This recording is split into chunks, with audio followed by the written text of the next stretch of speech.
My YouTube family, welcome back to a new video. आज की video में हम डिस्कस करने वाले हैं करंट अफेयर्स की वो सारे क्वेश्चंस जो यूपी पीसीएस की परीक्षा में 2022 में आए थे। यानी कि जो यूपी पीसीएस की परीक्षा हुई थी लास्ट ईयर, वो हुई थी 12 जून 2022 को। और यूपी पीसीएस में जो करंट अफेयर्स के जितने भी क्वेश्चंस पूछे थे वो सारे इसमें है। उससे हमें ये आइडिया लगेगा कि करंट अफेयर्स के कितने से कितने क्वेश्चंस पूछे जा सकते हैं। ये लगभग 30 से 40 क्वेश्चन हैं जो कि यूपी पीसीएस प्री में करंट अफेयर्स के ही आए थे, स्टेट के नहीं आए थे। तो इसलिए हमको करंट अफेयर्स कितनी पढ़नी है इससे आइडिया लग जाएगा। फर्स्ट क्वेश्चन है हमारा, विश्व खुशहाली सूचकांक 2022 के अनुसार भारत कौन से स्थान पर है? तो वो आंसर है 136वां। खान मंत्रालय की वार्षिक रिपोर्ट 2020-21 के अनुसार कौन से दो राज्यों में लौह अयस्क यानी आयरन ओर की प्रमुख उत्पादक हैं? सबसे ज़्यादा किसने प्रोड्यूस करा है? वो है उड़ीसा और छत्तीसगढ़। नेक्स्ट क्वेश्चन है हमारा, जनवरी 2022 में आयोजित सैयद मोदी अंतर्राष्ट्रीय टूर्नामेंट में महिला एकल का खिताब किसने जीता? तो वो पीवी सिंधु ने जीता। अंतर्राष्ट्रीय स्तर पर जो भी घटनाएं होती हैं, खेल में हो, तकनीकी में हो, कृषि में हो, पर्यावरण में हो, या फिर और उसमें भारतीय इन्वॉल्व होते हैं, तो वो क्वेश्चंस मस्ट हो जाता है, वो आता ही आता है। या कोई अंतर्राष्ट्रीय स्तर पर भारत विश्व में पहले स्थान पर किसी चीज़ में हो तो वो भी ज़्यादातर पूछा जाता है। तो इससे हमें आइडिया लगाना है कि किस तरीके के क्वेश्चंस पेपर में आ रहे हैं। नेक्स्ट क्वेश्चन है हमारा, 35वें विश्व ब्रिज चैंपियनशिप के संदर्भ में सही कथन है। ये दोनों के दोनों क्वेश्चंस हमें खेल से मिल गए हैं। यह चैंपियनशिप इटली में आयोजित की गई थी, यह सही है। और भारतीय टीम ने पहली बार इस खेल में रजत पदक जीता। तो देखो, भारतीय टीम ने ये पहली बार ऐसा हुआ था, तो ये भी पूछ लिया गया। और वो भी विश्व की बात चल रही है तो विश्व ब्रिज चैंपियनशिप रही है, ठीक है। नेक्स्ट है हमारा, कौन सी वाटरशेड विकास परियोजना भारत की केंद्र सरकार द्वारा प्रायोजित है जिसका उद्देश्य ग्रामीण आबादी को पानी के संरक्षण के लिए सक्षम बनाना है? तो वो है हरियाली, ठीक है। इसके नाम से ऐसा लग रहा है कि ये किसी पर्यावरण से संबंधित है, लेकिन यही कन्फ्यूजन होता है। तो इसको हमें याद रखना है। योजना परियोजना जो भी नई नई चलाई जाती है उन सबको। ये है टेक्नोलॉजी का जो करंट में पूछा गया था। मूल्यवान आईटी ब्रांड के संदर्भ में कौन सा कथन सही है? एक्सचेंजर वैश्विक स्तर पर 2022 में सर्वाधिक मूल्यवान आईटी ब्रांड है, ये बात सही है। और टीसीएस वैश्विक आईटी सेवा ब्रांड में नंबर 2 पायदान पर है 2022 में। तो ये दोनों ही सही हैं। नेक्स्ट क्वेश्चन है हमारा, ह्यूमन डेवलपमेंट इंडेक्स यानी एसडीआई मानव विकास सूचकांक 2022 के आधार पर अवरोही क्रम में कौन देश हैं? यानी मानव विकास के आधार पर ये पूछा गया है कि सबसे ज़्यादा ह्यूमन डेवलपमेंट इंडेक्स में टॉप पर कौन रहा? तो हांगकांग, ऑस्ट्रेलिया, जापान और रूस। फिर है हमारा, अप्रैल 2022 में इंडिया स्मार्ट सिटी अवार्ड प्रतियोगिता 20 के सही मिलान है। यानी अब ये इंडिया स्मार्ट सिटी अवार्ड है। नीति आयोग बहुत सारे इंडेक्स निकालती है, पर्यावरण में भी निकालती है, बहुत सारी चीज़ें हैं, तो उनको हमें याद रखना है। स्वच्छ शहर, सबसे ज़्यादा सुंदर शहर, ये सारी चीज़ें, ठीक है। तो संस्कृति में मिला है इंदौर को, शासन में मिला है वडोदरा को, सामाजिक पहलू में मिला है तिरुपति को, और नगरीय पर्यावरण में मिला है भोपाल को। नेक्स्ट क्वेश्चन है, भारत में सौर ऊर्जा द्वारा संचालित पहला हवाई अड्डा कोचीन। मार्च 2022 में प्यूर्टो रिको में आयोजित मिस वर्ल्ड 2021 की विजेता मिस वर्ल्ड पूछी हैं यहाँ कैरोलिना विलास थी ये। एलबीएस एक वित्तीय समावेशन के लिए भारत सरकार द्वारा उठाए गए आर्थिक कार्यों में से एक है। इसमें एलबीएस का क्या तात्पर्य है? यानी ये है अग्रणी बैंकिंग योजना।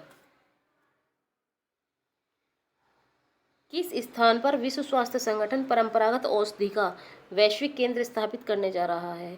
तो ये क्योंकि ये भारत में स्थापित करने जा रहा है और वैश्विक केंद्र उस पे है, ये स्तर पर है, तो ये भी पूछा गया जामनगर गुजरात में। जो अब हमको ध्यान रखना है कि जो भी वैश्विक स्तर पर कार्य हो रहा है और वो काम भारत में हो रहा है, तो उसको हमें थोड़ा सा ध्यान देना है, क्योंकि 2023 में ऐसे क्वेश्चंस बनने की संभावना है। नेक्स्ट क्वेश्चन है हमारा, लता मंगेशकर के संबंध में बताना है। अब इनका निधन हो गया, तो लंदन के रॉयल एल्बर्ट हॉल में प्रस्तुति देने वाली वे पहली भारतीय कलाकार थी। नेक्स्ट है हमारा, अंतर्राष्ट्रीय मंच पर उनका पहला कार्यक्रम लंदन के रॉयल एल्बर्ट में हुआ। तो ये दोनों ही कथन इस संदर्भ में सही हैं। नेक्स्ट है हमारा, अप्रैल 2022 में कोपेनहेगन में पुरुषों की 200 मीटर बटरफ्लाई तैराकी स्पर्धा में भारत के किस खिलाड़ी ने स्वर्ण पदक जीता? वो साजन प्रकाश है। India state of forest report के अनुसार किस राज्य ने पिछले 2 साल में वन क्षेत्र में अधिकतम वृद्धि की है? यानी कि जो वन रिपोर्ट है वो हमें पढ़ना जरूरी है, तो ये है आंध्र प्रदेश। जनवरी 2022 के वैश्विक व्यावसायिक शहर किसके हैं? व्यावसायिक शहर सूचकांक के अनुसार कौन सा शहर विश्व का शीर्ष व्यावसायिक शहर है? तो ये है हांगकांग।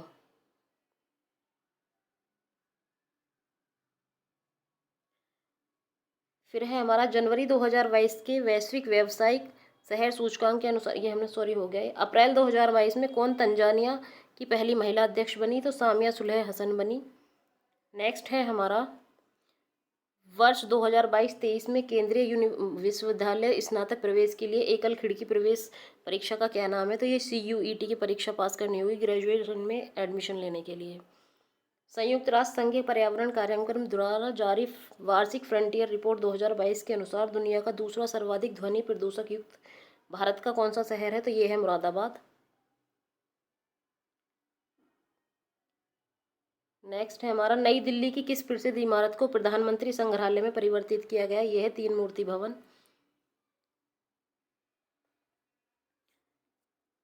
10 अप्रैल 2022 को घोषित नीति आयोग के राज्य ऊर्जा और जलवायु सूचकांक के अंतर्गत भारत के शीर्ष 3 प्रदर्शन वाले राज्य कौन हैं? ये नीति आयोग की राज्य ऊर्जा और जलवायु सूचकांक आया था, इसमें गुजरात, केरल और पंजाब। ठीक है। नेक्स्ट है अंतर्राष्ट्रीय अंतरिक्ष स्टेशन पर नासा के अंतरिक्ष यात्री द्वारा सर्वाधिक लंबी अंतरिक्ष यात्रा का रिकॉर्ड किसका है? यह है मार्क वेंड है। किस ऑपरेशन के अंतर्गत भारत सरकार ने भारत के मेडिकल छात्रों को यूक्रेन से भारत लाया गया था? तो ये ऑपरेशन गंगा था।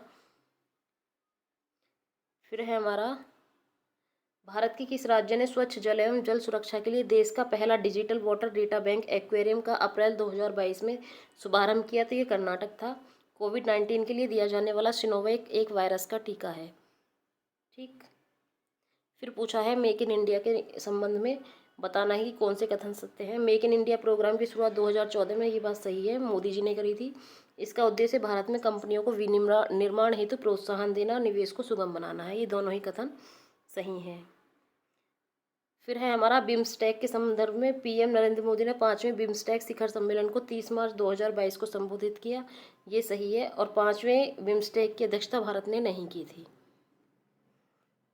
ठीक है। फिर वही सवाल पूछा है यूनाइटेड किंगडम का पार्टीगेट स्कैंडल क्या है? ये वो था जो कोविड-19 के मानदंडों का उल्लंघन किया गया था प्रधानमंत्री कार्यालय के द्वारा। कौन प्रधानमंत्री स्वनिधि योजना के अंदर लक्षित हैं? वो फुटपाथ विक्रेता। इनको 10,000 का लोन दिया जाएगा जो ये एक साल में लौटा सकते हैं। मार्च 2022 में असम मेघालय सीमा विवाद को हल करने के लिए समझौते पर किसने हस्ताक्षर किए? तो असम और मेघालय के मुख्यमंत्री ने करे। ठीक। वर्ष 2022 में कौन सा देश स्टील उत्पादन में विश्व में सबसे ऊपर रहा? तो चीन पहले नंबर पर, दूसरे पे भारत। जल जीवन मिशन योजना की वित्तीय वर्ष का केंद्रीय बजट में घोषित की गई थी तो 2021-22 में।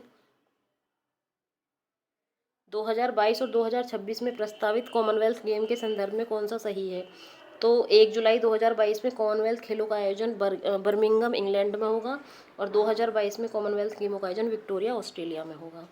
नेक्स्ट फिर केंद्रीय पर्यावरण वन एवं जलवायु परिवर्तन मंत्रालय, भारत सरकार ने डॉल्फिन डे मनाया गया है 5 अक्टूबर को। तो आई होप ये क्वेश्चन से आप आइडिया लगा लेंगे कि 2023 में हमको क्या पढ़ना है। Thank you for watching this video. Bye bye.